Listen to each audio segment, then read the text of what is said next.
7장 두 길 사이에서 신음하는 삶. 친구 여러분, 여러분은 내가 하는 말을 이해하는데 어려움이 없을 것입니다. 여러분은 율법에 대해서라면 박식한 전문가들이기 때문입니다. 여러분이 잘 알듯이 율법의 적용과 효력은 살아있는 사람들에게만 해당됩니다. 가령 아내는 남편이 살아있는 동안에는 법적으로 남편에게 묶여 있지만 남편이 죽으면 자유로워집니다. 만일 남편이 살아있는데도 다른 남자와 산다면 이는 명백한 간음입니다. 하지만 남편이 죽는다면 그녀는 아무 양심의 거리낌 없이 자유롭게 다른 남자와 결혼할 수 있고 누구도 이의를 제기할 수 없습니다. 친구 여러분, 여러분에게 일어난 일이 바로 이와 같습니다. 그리스도께서 죽으셨을 때 그분은 법에 얽매이는 삶 전체를 자신과 더불어 끌어내리시고 그것을 무덤으로 가져가셨습니다. 여러분으로 하여금 부활 생명과 자유롭게 결혼할 수 있도록, 그래서 하나님을 향한 믿음을 자녀로 낳을 수 있도록 하셨습니다. 우리가 옛 방식대로, 다시 말해 우리 마음대로 살았을 때는 옛 율법 조문에 포위당한 채 죄에 거의 속수무책이었습니다. 그럴수록 우리는 더욱더 반항적이 되어갔습니다. 그런 삶에서 우리가 내놓은 것이라고는 유산과 사산이 전부였습니다. 그러나 더 이상 죄라는 폭압적인 배우자에게 묶여있지 않고 그 모든 포악한 규정들과 계약 조항들로부터 자유로워진 우리는 하나님의 자유 가운데 자유롭게 새로운 삶을 살 수 있게 되었습니다. 아마 이런 질문이 나올 수 있습니다. 율법 조문이 그렇게 나쁜 것이라면 죄와 다를 바 없다는 것이군요. 아닙니다. 분명 그렇지 않습니다. 율법 조문에는 나름의 정당한 기능이 있습니다. 만약 옳고 그름에 대해 안내해주는 분명한 지침이 없었다면 도덕적 행위는 대부분 어림짐작에 따른 일이 되고 말았을 것입니다. 탐내지 말라는 딱 부러지는 명령이 없었다면 아마도 나는 탐욕을 마치 덕인 양 꾸며댔을 것이며 그러다가 결국 내 삶을 파멸시키고 말았을 것입니다. 여러분 기억 못하십니까? 나는 너무도 잘 기억합니다. 율법 조문은 처음 시작할 때는 대단히 멋진 것이었습니다. 그러나 그 다음 어떻게 되었던가요? 그 명령을 죄가 왜곡하여 유혹이 되게 만들었고, 그래서 결국 금지된 열매라는 것이 만들어졌습니다. 율법 조문이 나를 안내해 주는 것이 아니라 도리어 나를 유혹하는 일에 사용되어 버린 것입니다. 율법 조문이라는 장신구가 붙어있지 않았을 때는 죄가 그저 따분하고 생기 없어 보였을 뿐 나는 그것에 별 관심을 기울이지 않았습니다. 그러나 죄가 율법 조문을 가져다가 장신구로 삼고 자신을 꾸미자 나는 그것에 속아 넘어가고 말았습니다. 나를 생명으로 안내해야 할 그 명령이 도리어 나를 넘어뜨리는 일, 나를 곤두박질치게 하는 일에 사용되어 버린 것입니다. 이런 식으로 죄는 생기가 넘치게 되었으나 나는 완전히 생기를 잃고 말았습니다. 그러나 율법 조문 자체는 하나님께서 상식으로 여기시는 것으로서 각 명령은 모두 건전하고 거룩한 권고입니다. 나는 여러분의 다음 질문이 무엇인지도 알고 있습니다. 율법을 좋은 것이라고 하면서 왜 우리가 그 좋은 것을 의지해서는 안 된다는 것인가요? 선도 악처럼 위험하단 말입니까? 이번에도 대답은 그렇지 않다입니다. 죄가 다만 자기가 잘하기로 이름난 일을 했을 뿐입니다. 다시 말해 죄가 선한 것 속에 숨어들어가 나를 유혹하고 나로 하여금 나 자신을 파멸시키는 일을 하게 만든 것입니다.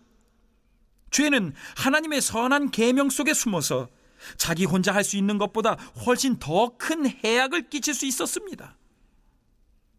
이런 반응도 나올 수 있을 것입니다. 하나님의 명령은 다 영적입니다. 하지만 나는 나 자신이 영적이지 못하다는 것을 압니다. 당신도 같은 경험을 하지 않나요? 예, 그렇습니다.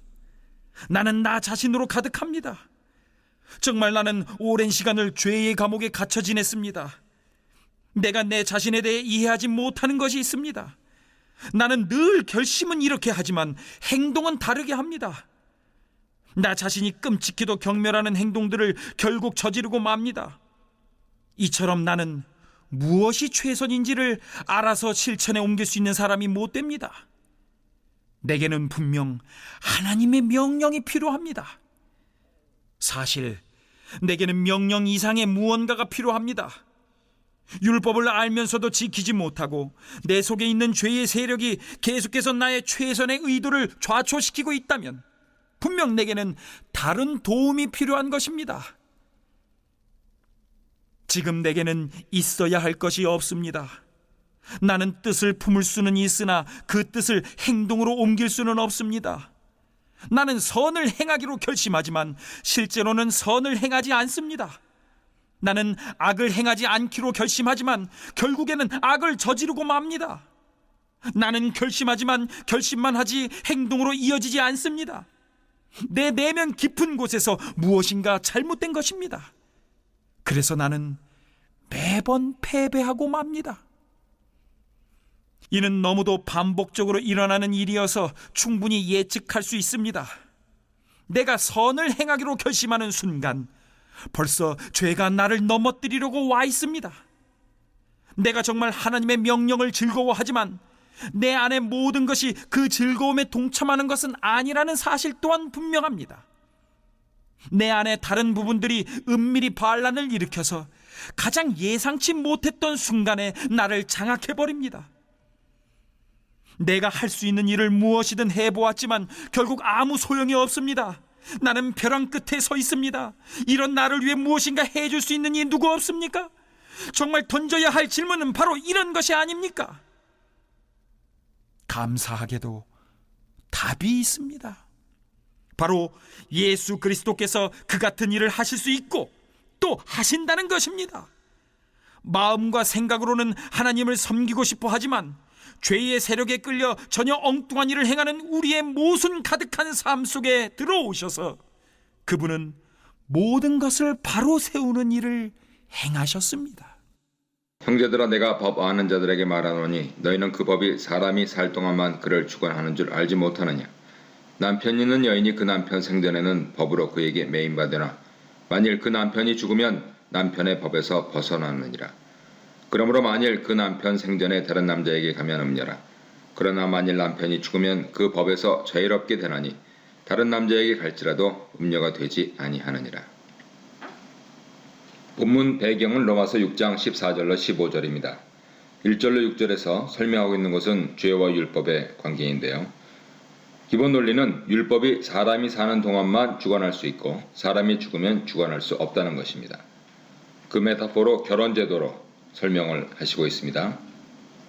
인간은 하나님께 대한 불순종으로 인해서 죄에 끌려 들어가서 도저히 자기 힘으로 빠져나올 수 없는 법적 관계에 들어가 있었는데 이제 그리스도의 희생으로 죄값을 치르고 우리를 구해내신 후에 우리는 죄에 대하여 죽은 자가 되어 상관없는 그러한 상태가 된 것임을 밝히고 있습니다.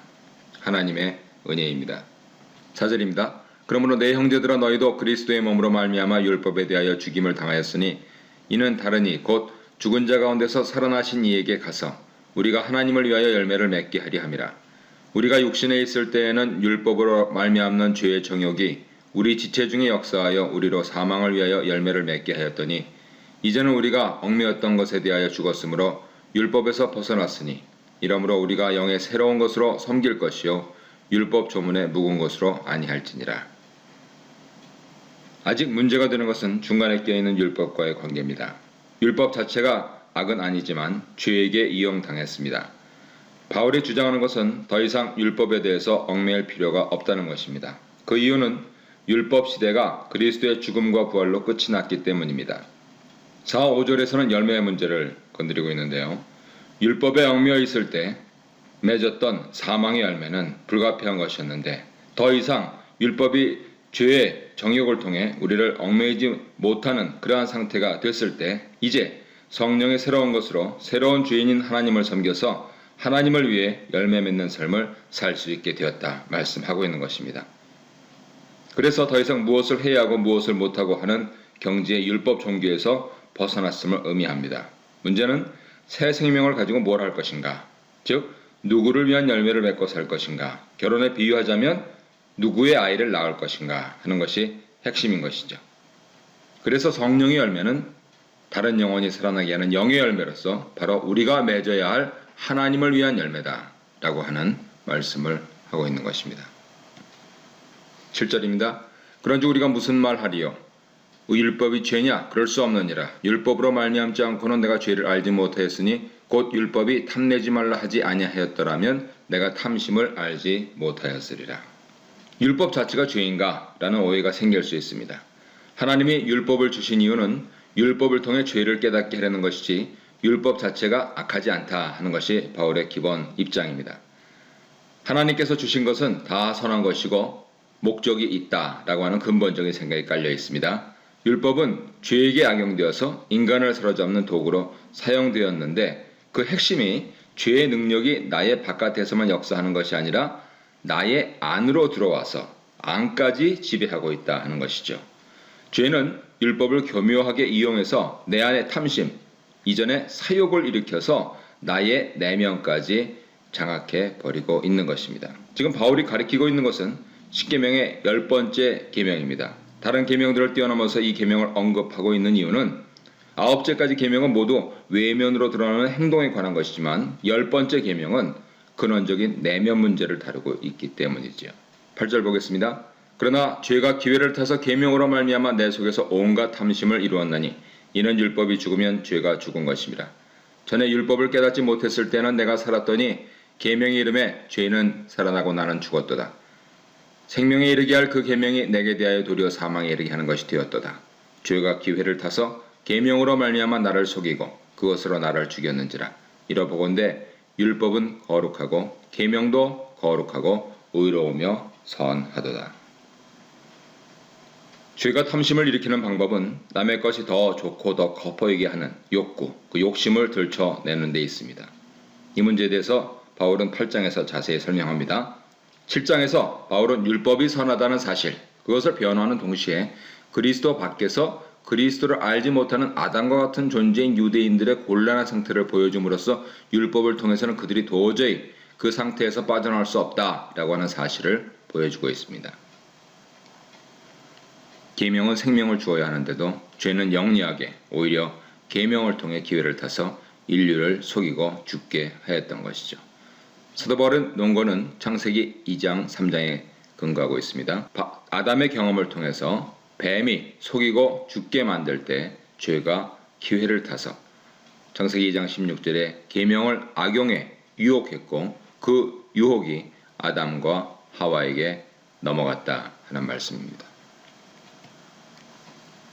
끝으로 13절입니다. 그런즉 선한 것이 내게 사망이 되었느냐? 그럴 수 없느니라.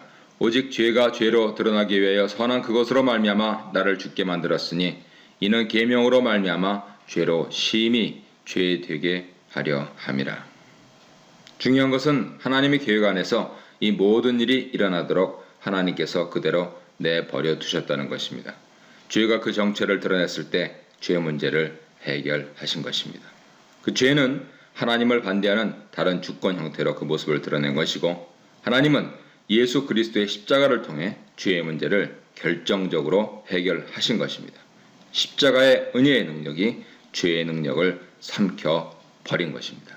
오늘도 십자가의 능력으로 승리하시는 복된 날 되시기를 바랍니다.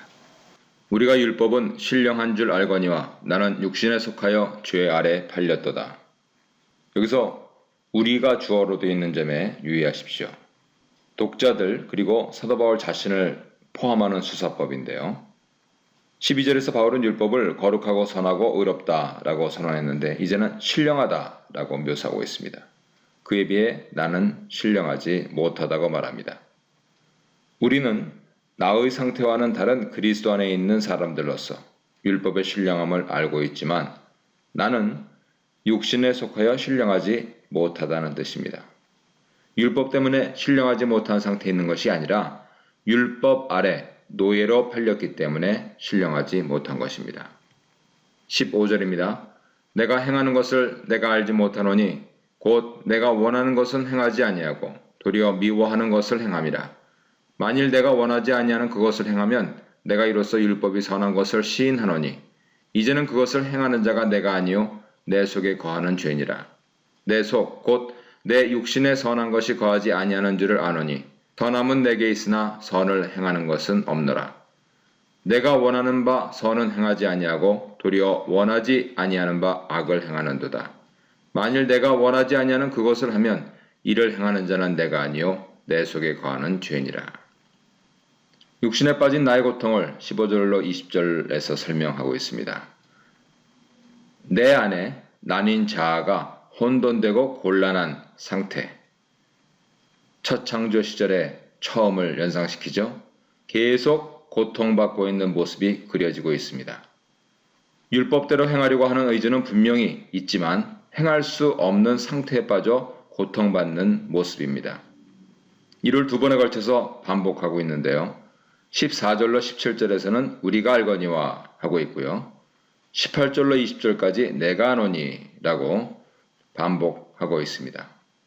내용은 두 가지입니다. 첫째는 원함은 선하나 실제 행동은 악하다. 즉 율법을 지킬 수 없다. 둘째로 그 원인은 내 속에 거하는 죄 때문이다. 그것입니다. 율법을 지키기 원하는 마음은 분명히 있는데 지킬 능력은 없는 것입니다.